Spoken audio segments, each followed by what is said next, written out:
এগুলো হচ্ছে দেশি চিংড়ি, আমাদের পুকুরের বাড়ির পিছন থেকে ওঠানো হয়েছে। তো এই চিংড়িগুলা কিন্তু খেতে খুব মজা। আর এই চিংড়িগুলা দিয়ে হচ্ছে আমি এখন ভর্তা বানাবো। চিংড়ি মাছের ভর্তা কিন্তু সত্যি অনেক মজা। তো আমার কাছে চিংড়ি মাছের যে কোনো রেসিপি অনেক ভালো লাগে, সেটা হচ্ছে দেশি চিংড়ি হোক বা গলদা চিংড়ি হোক। মানে চিংড়ি আমার খুবই ফেভারিট একটি খাবার, আর এটা দিয়ে বিভিন্ন আইটেম তৈরি করা যায়। তো চিংড়ি মাছ কিন্তু আমার কাছে অনেক ভালো লাগে, আর তার জন্য হচ্ছে আপনাদের সাথে শেয়ার করা। একেবারে দেখেন পুকুর থেকে ওঠানো তাজা চিংড়ি মাছ। আর চিংড়ি মাছের ভর্তাও কিন্তু খেতে খুবই মজা।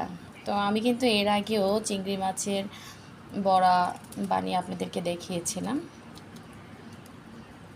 তো আজকে হচ্ছে ভর্তা বানিয়ে দেখাবো। তো সবাই ভালো থাকবেন। আল্লাহ হাফেজ।